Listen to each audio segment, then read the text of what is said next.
আপনি একজন ছাত্র উপদেষ্টা, শহীদদের রক্তের উপর বসে আপনি মন্ত্রী হয়েছেন। আপনি যদি হাসিনার মতো অ্যাক্টিভিটি করেন তাহলে আপনি ঘোষণা দিয়ে হাসিনা হন।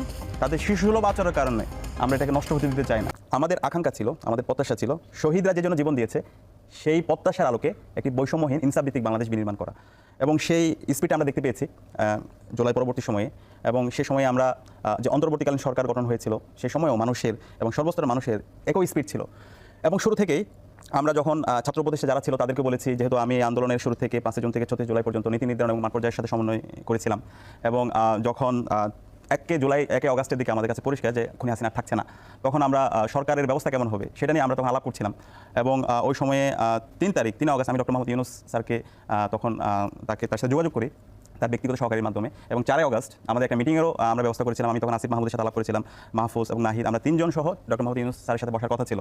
এবং এর মধ্যে আমাদের যেহেতু একটা টিম ছিল, যদি হাসিনা পালিয়ে যায় পরবর্তী সরকারের ফরমেশনটা কেমন হবে সেটার প্রস্তাবনা আমরা তখন তৈরি করে ফেলেছিলাম। সেটা হচ্ছে 3 আগস্ট। এবং তখন আমাদের পরিকল্পনা ছিল হয় আমরা বিপ্লবী সরকার গঠন করব অথবা একটা জাতীয় সরকার হবে, এবং জাতীয় সরকারের অংশীজন কারা হবে সেটাও আমরা ঠিক করেছিলাম। এবং সেটা নিয়ে আমাদের 2 আগস্ট থেকে বর্তমান উপদেষ্টা মাহফুজ আলমের সাথে আমার পুরো ঘন্টার পর ঘন্টা তখন আমরা আলাপ করেছিলাম।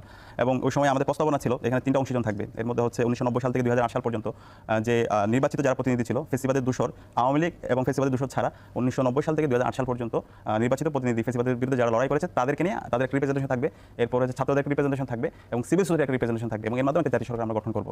তো সেই প্রস্তাবনা সব কিছু ছিল, কিন্তু 5 আগস্ট আমরা দেখতে পেয়েছি আমাদের একটি দলের বিরোধিতার কারণে সেই সরকার গঠন করতে পারেনি। পরবর্তী বিপ্লবী সরকারও হয়নি, এবং পরবর্তীতে একটা অন্তর্বর্তীকালীন সরকার হয়েছিল।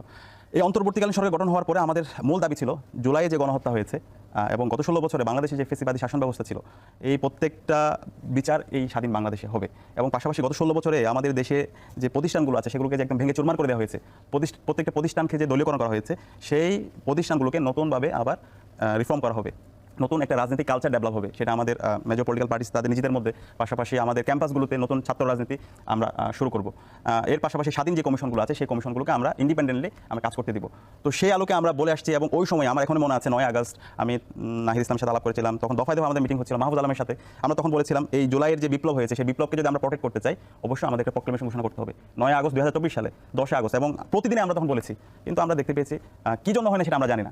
কিন্তু তখন আপনারা যে পরিকল্পনা করলেন সেটা পুরোপুরি এক্সিকিউশন হয় নাই, তারপরে একটা ফরমেশন দাঁড়ালো। এখন এতদিন পরে এসে জুলাইয়ের এই 9 মাস পরে এসে কি আপনার মনে হচ্ছে সেই ফরম্যাটটাও ঠিকভাবে কাজ করছে না, বা সেটাও কি মানে ভুল পথেই পরিচালিত হচ্ছে? অবশ্যই গত 9 মাসে যদি আমরা দেখি এই বিপ্লবের যে একটা শক্তিশালী সরকার হওয়ার কথা ছিল, শহীদদের রক্তের উপর বসে আজকে যারা অন্তর্বর্তীকালীন সরকারের উপদেষ্টা হয়েছে, মন্ত্রী হয়েছে, এই বিপ্লবকে যেভাবে তাদের ধারণ করার কথা ছিল সেটা আমরা দেখতে পাইনি, বরং তারা ফেসিবাদের পারপাস সার্ভ করছে। তো এই ব্যর্থতার 1 নম্বর যদি দায় বলি সেটা হচ্ছে অন্তর্বর্তীকালীন সরকার। এবং এরপরে হচ্ছে আমরা ছাত্র উপদেষ্টা যারা আছে আমি তাদেরকেও দায় দিতে চাই, কারণ তাদের তো দরকার ছিল সবাইকে ওন করে কাজ করা, এবং এই জুলাই বিপ্লবটাকে হচ্ছে সর্ব জায়গায় ছড়িয়ে দেওয়া। না, সবাইকে ওন করার যে জায়গাটা বলছেন, আমার কাছে মানে আমার প্রশ্নটা এরকম যে ডক্টর মোহাম্মদ ইউনূস যখন উপদেষ্টা পরিষদে আসার পরে একটা আন্তর্জাতিক সফরে গেলেন এবং তিনি বিশ্ব পরিমণ্ডলে আমাদের এখন যে তথ্য উপদেষ্টা মাহফুজ আলমকে পরিচয় করিয়ে দিলেন যে এই আন্দোলনের মাস্টারমাইন্ড, এই জায়গাটা থেকেই কি বিভক্তির শুরু নয়? আপনি কি মনে করছেন? অবশ্যই, এটা তো অবশ্যই। এখানে উনি এমন একজন ব্যক্তিকে মাস্টারমাইন্ড হিসেবে তিনি পরিচয় করে দিয়েছেন যিনি এই পুরো জুলাই বিপ্লবটাকে বিভাজনের দিকে নিয়ে গেছে। আমি আজকে বলতে বাধ্য হচ্ছি। এবং আপনি যদি আজকে সার্ভে করেন, আজকে যদি আপনি শহীদ পরিবারের সাথে কথা বলেন, যারা আহত তাদের সাথে কথা বলেন, এবং যারা এদেশে আপামর ছাত্র জনতা আছে তাদের সাথে কথা বলেন, আপনি এই বিভাজনের মূল কারণ কোন ব্যক্তিকে কেন্দ্র করা হয়েছে সেটা আজকে জাতির কাছে পরিষ্কার।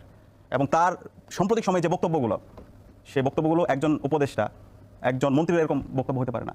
সম্প্রতি জগন্নাথ বিশ্ববিদ্যালয় এবং ঢাকা বিশ্ববিদ্যালয় এবং ওভারঅল ছাত্র জনতাকে সে যেভাবে হুমকি দিচ্ছে, আরে ভাই আমার কথা হচ্ছে এটা তো হাসিনা কাজ করতে কাজ। আপনি যদি হাসিনার মতো অ্যাক্টিভিটি করেন তাহলে আপনি ঘোষণা দিয়ে হাসিনা হন।